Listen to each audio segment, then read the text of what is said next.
A model is a type of auxiliary or helping verb that is used to express certainty, possibility, willingness, obligation, necessity and ability. So many things models express. What are these? Certainty, possibility, willingness, obligation, necessity and ability. Model phrases or semi-models are used to express the same thing as models but a combination of auxiliary verb and the preposition to. तो जो ये तो models words भी हैं और model phrases भी होते हैं जो कि कॉम्बिनेशन होते हैं ऑक्सिलरी वर्ब और प्रेपोजिशन के. तो जब हम दोनों को मिला के हम जब ये करते हैं तो जो वर्ड बनता है उसको हम मॉडल फ्रेज कहते हैं या फिर सेमी मॉडल्स कहते हैं और वो भी सेम चीज एक्सप्रेस करते हैं, that is certainty, possibility, willingness, obligation, necessity and ability. Now, they give additional information about the function of the main verb that follows it. तो वो क्या करते हैं, जो मेन वर्ब होता है उसके फंक्शंस के प्रति एडिशनल इंफॉर्मेशन देते हैं. जैसे और उनके बहुत सारे कम्युनिकेटिव फंक्शंस भी होते हैं. मॉडल्स के बहुत सारे कम्युनिकेटिव फंक्शंस होते हैं. जैसे कैरेक्टरिस्टिक्स कुछ हैं मॉडल वर्ब, जैसे क्या क्या कैरेक्टरिस्टिक्स हैं, उनकी क्या विशेषता है. They never change their form, वो अपने फॉर्म को चेंज नहीं करते. वर्ब को हम जानते हैं, जो वर्ब है उनके फॉर्म चेंज होते हैं. हम एस लगाते हैं, फिर हम क्या करते हैं कि उनका हम पास्ट फॉर्म बनाते हैं, ईडी लगाते हैं. लेकिन जो मॉडल वो होते हैं वो कभी भी चेंज नहीं होते. You can't add S, ED और ING. वर्ब में आपको पता है जब हम सिंगुलर के साथ यूज करते हैं मेन वर्ब तो शी सिंग्स, लेकिन प्लूरल के साथ दे सिंग. जब हम पास्ट में करते हैं तो दे सैंग, हमने फॉर्म चेंज किया. या द डॉग बार्ग्ड, ईडी लगाया. ये जब हम कंटिन्यूअस करते हैं तो he is walking, she is walking. तो इस तरह से हम मेन वर्ब में चेंजेस करते हैं. लेकिन जो मॉडल वर्ब्स हैं ये कभी भी चेंज नहीं होते, it remain the same. Modal verbs are followed by infinitive without to, also called the bare infinitive. Now example, you must stop when the traffic lights turn red. Now ये जो stop word है ये हमने singular के साथ लगाया, plural के साथ भी. they stop, they must stop. You should see to the doctor, कि तुम्हें डॉक्टर के पास जाना चाहिए. There are lot of tomatoes in the fridge you need not buy any. तो यहाँ हम ये बेयर इन्फिनेटिव कहते हैं जो कि इसको फॉलोड बाय बेयर इन्फिनेटिव. तो जो मस्ट है, शुड है, नीड नॉट है, ये क्या किसको फॉलो कर रहे हैं? These are following an infinitive without to. Now, the models and semi-models in English are can, could, be able to, may, might, shall, should, must, have to, will, would. So, these are the models and semi-model. The verbs are expressions dare, ought to, had better and need not behave like models, auxiliary to a large extent. तो इन सब के साथ can, could, be able to, may, might, shall, should, must, have to, will, would, हम इनको भी जैसे dare, ought to, had better, need not को भी मॉडल कह सकते हैं. नाउ कैन का यूज क्या है? Ability to do something in the present. Substitute form to be able to. I can speak English. तो यहाँ पर आप देख रहे हैं ability को can दर्शाता है कि yes something can be done in the present और ये substitute form है to be able to. तो I can speak English. Permission अगर आपको लेनी है to do something in the present, substitute form क्या है इसका? To be allowed to. Can I go to the cinema? Permission ले रहे हो, इसका सब्स्टिट्यूट फॉर्म है टू बी अलाउड टू. कि will you allow me to go to see the cinema, तो can I go to the cinema.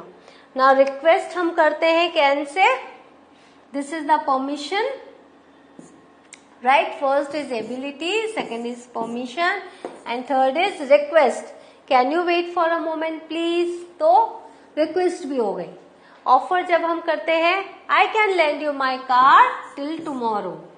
जब हम suggestion देते हैं, can we visit grandma at the weekend, तो हम कैन का यूज करते हैं. पॉसिबिलिटी जब हम दिखाते हैं, it can get very hot in Arizona, तो यहाँ पर हमने क्या क्या पॉसिबिलिटी दिखाई.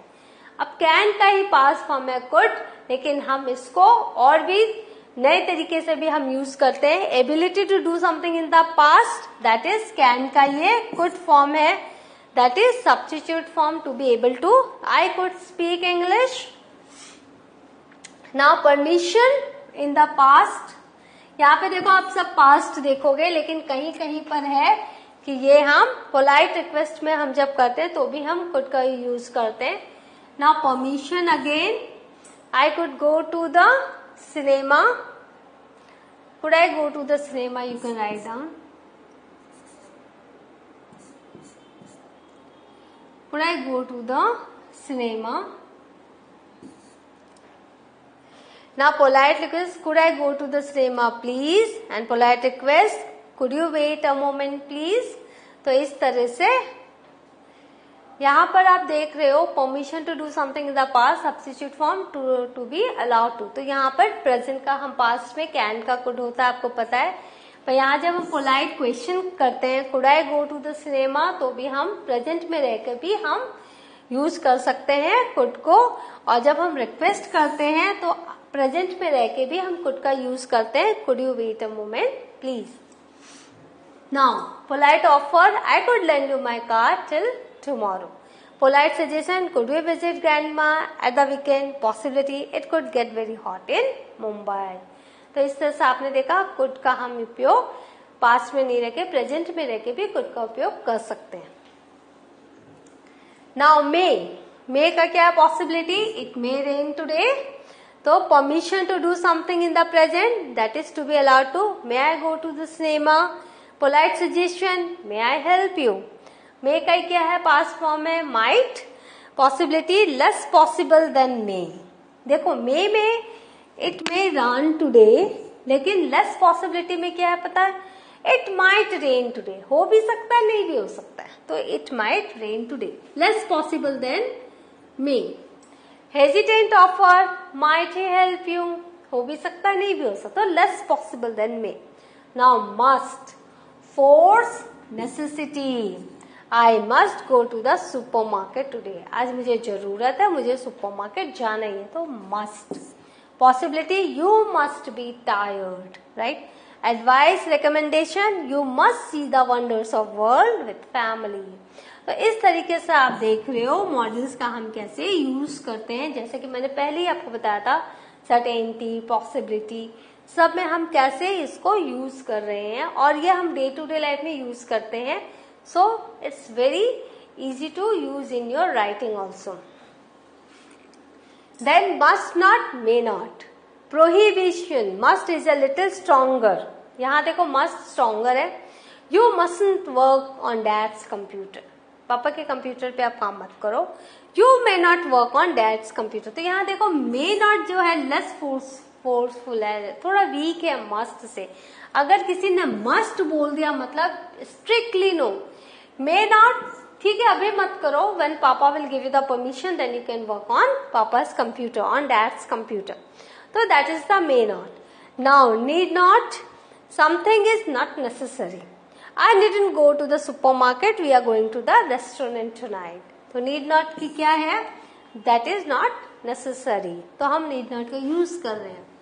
ought to advice में हम यूज कर रहे हैं. you ought to drive carefully in bad weather. Non-obligation, you ought to switch off the light when you leave the room. Then shall, use instead of will in the first person. Suggestion, shall I carry your bag? तो जो shall है इसका हम क्या कर रहे हैं, will की जगह first person में यूज कर रहे हैं, just to show the suggestion. Shall I carry your bag? Now should, shall का past form है advice, you should drive carefully in bad weather. तो ये हम जो सजेशन दे रहे हैं वो हम प्रेजेंट में भी शुड के साथ दे सकते हैं. Obligation, you should switch off the light when you leave the room. Now will, तो विल क्या है? विश, रिक्वेस्ट, विश बताएगा, request, demand, order. Less polite than would, ये विल जो है वो लेस पोलाइट देन वुड है। Will you please shut the door, तो यहाँ पर क्या ऐसा लग रहा है हम ऑर्डर दे रहे हैं, और हार्श वे में भी हम ऑर्डर हम इसको कर सकते हैं, लेकिन जगह अगर हम इसी को वुड के साथ would you please shut the door, तो हम ये थोड़ा पोलाइट वे में बोल रहे हैं। तो will is less polite than would. Now prediction and assumption. I think it will rain on Friday. Promise I'll stop smoking. Spontaneous decision. Can somebody drive me to the station? तो किसी ने कहा I will. Habits. She's strange. She will sit for hours without talking. तो ये habit बता रही है, right? तो यहाँ पर हमने will का use किया। Now would, मैंने कहा would जो है more polite than will है, तो wish and request more polite than will. Would you shut the door please? Habits in the past, जो habits past के हैं उसको भी हम would से करते हैं। Sometimes he would bring me some flowers and had better, आपको मैंने बताया था जो लिस्ट बताई थी मॉडल्स की फर्स्ट में, उसमें had better, advice, you had better revise your lessons. So, what have we learned today? We have learned what are the models, we have learned its uses, we have learned the purposes, where we use these models and with what purposes, and we have learned the stronger and weaker expressions also, which particular model give the stronger effect and which particular model give the weaker effect or the impact of the models. So please use this in your daily conversation, in your writing also. And the chapter comes to an end here. In the next class, I shall come with a new grammatical lesson. Till then, have a good revision of this and have a good revision. Thank you.